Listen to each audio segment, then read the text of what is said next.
Exercise 1.4 का अपना दूसरा क्वेश्चन है।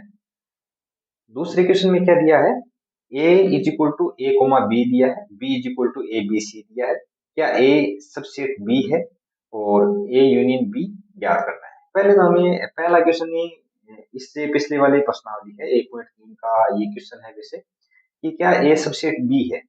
तो सबसेट की परिभाषा में हम क्या देखते हैं, अगर ए सबसेट बी है तो ए के सारे अवयव, ए के सारे अवयव बी में भी होते हैं। तो हमें यहाँ चेक क्या करना है कि अगर ए सबसेट बी हमें दिखाना है तो ए के सारे अवयव हमें किस में मिलने चाहिए, बी में। तो ए में कौन कौन से अवयव आ गए, ए कोमा बी। अब हमें चेक क्या करना है कि ये अवयव बी में भी है क्या। तो बी के कौन कौन से अवयव हैं, ए बी और सी। तो हमें यहाँ पे साफ साफ दिखाई दे रहा है कि ए और बी है वो बी में भी है। इस प्रकार से हम सीधी सी बात है ये लिख सकते हैं, ए इज सबसेट बी। तो पहला अपना आंसर मिलेगा ए इज सबसेट बी, ये क्या है, सही है। दूसरा क्या पूछा है, ए यूनियन बी। तो इसमें तो हम पहले वाले क्वेश्चन से परफेक्ट हो ही चुके हैं।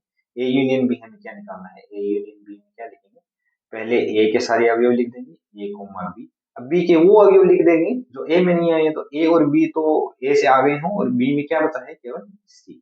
इस प्रकार से हमारे अपने पास में क्वेश्चन नंबर 2 के दोनों आंसर मिल गए हैं कि ए सबसेट बी का है और ए यूनियन बी बराबर ए बी सी प्राप्त होता है। ये हम उस प्रॉपर्टी से भी कर सकते हैं कि अगर ए सबसेट बी है तो A union B is equal to B प्राप्त होगा। कैसे, कि जो बड़ा एलिमेंट अगर समुच्चय ए और बी दिए गए हैं उसमें से एक समुच्चय है वो दूसरे समुच्चय का उपसमुच्चय है, तो हमें ए यूनियन बी में वो समुच्चय लेना है जो बड़ा हो, यानी जो सुपरसेट हो। अब हम नेक्स्ट क्वेश्चन की ओर बढ़ते हैं। अपना क्वेश्चन नंबर 4 क्या है, ए दिया है, बी दिया है, सी दिया है और डी दिया है। हमें पूछा क्या है इसमें, A union B union D, B union C union D. कुछ नहीं है इसमें भी, वो यूनियन वाले ही दिए हैं। तो हम यूनियन की साधारण परिभाषा से हम इसको ज्ञात कर लेंगे कि पहले A union B union D दिया है, हम ए के सारे अवयव लिख लेंगे, 1 2 3 4। अब बी के वो अवयव लिख लेंगे जो ए में नहीं आए हैं।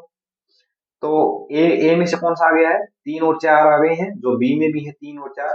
हम 3 और 4 को छोड़ के 5 और 6 लिख लेंगे। अब हमें यहाँ सी वाले नहीं लिखने हैं, यहाँ पे A union B union D क्या करना है। तो डी के वो अवयव लिख लेंगे जो ना तो ए में आए हैं ना बी में आए हैं। तो हमें कौन कौन से इसमें 7 8 9 और 10, यानी चारों एलिमेंट है वो ना तो ए में आए हैं ना बी में आए हैं। तो इसलिए हम चारों एलिमेंट लिख लेंगे, 7 8 7 8 9 और 10।